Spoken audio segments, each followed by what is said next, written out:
That's even better lighting.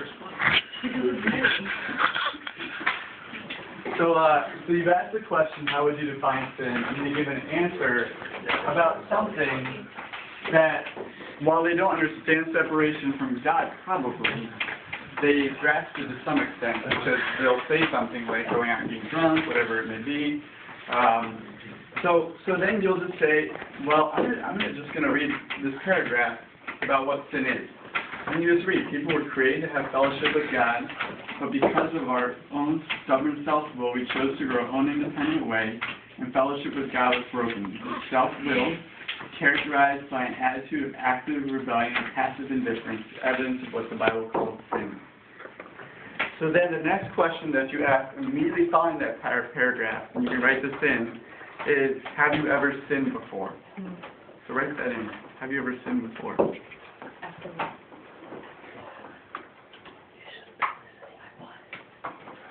And they'll probably say yes, because they probably admitted to it earlier, so if they said no now, they would be lying. But again, that's a sin too. So they'll probably say yes.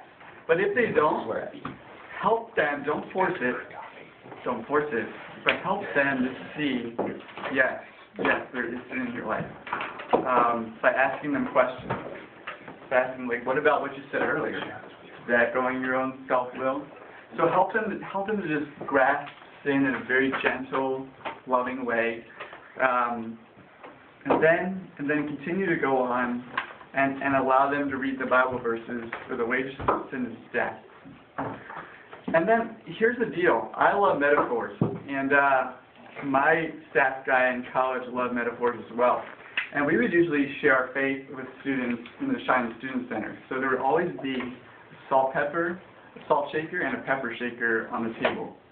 And he would say, here's a salt shaker, and this is God. Here's a pepper shaker, and this is you. The two are sitting on the table, and the two aren't mixing. There needs to be a way for them to mix together. And help them to grasp the fact that in this diagram, God is up here, and people are down here. And we're trying to do tons of things to get to God, but God is holy and perfect. You don't need to use the word holy, because that's a little, what's that? I was just, yeah. Yeah, you can use the word perfect. They'll understand that more. You can say God's perfect, and we're not, and we will never be perfect. So there's never a way for us to get to God on our own. So what we're helping people to do here is grasp the concept of sin. And quick side note, Bill Bright, who wrote this, started this book with this right here. People are sinful and separated from God. And because he wanted people to see their sin.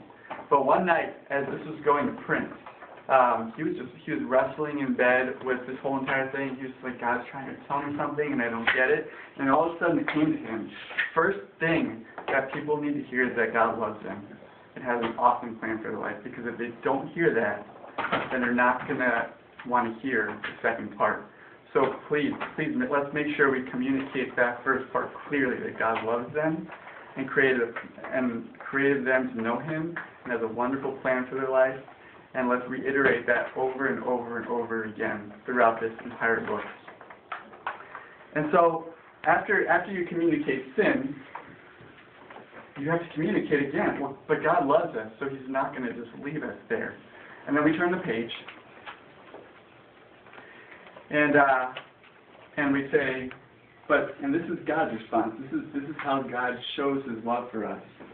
And that Jesus Christ is God's only provision for our sin. Through Him alone, we can know God personally and experience God's loving plan. And then have them read Romans 5:8. But God demonstrates His own love for us in this: while we were still sinners, Christ died for us. And then ask the question, write this in: why did Christ die on the cross? Why did Christ die on the cross?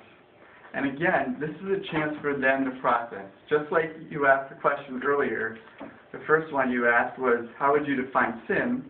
why would Christ die on the cross? And you let them answer the question. You don't answer it for them. You let them answer it, and you let them process it. So let's take that.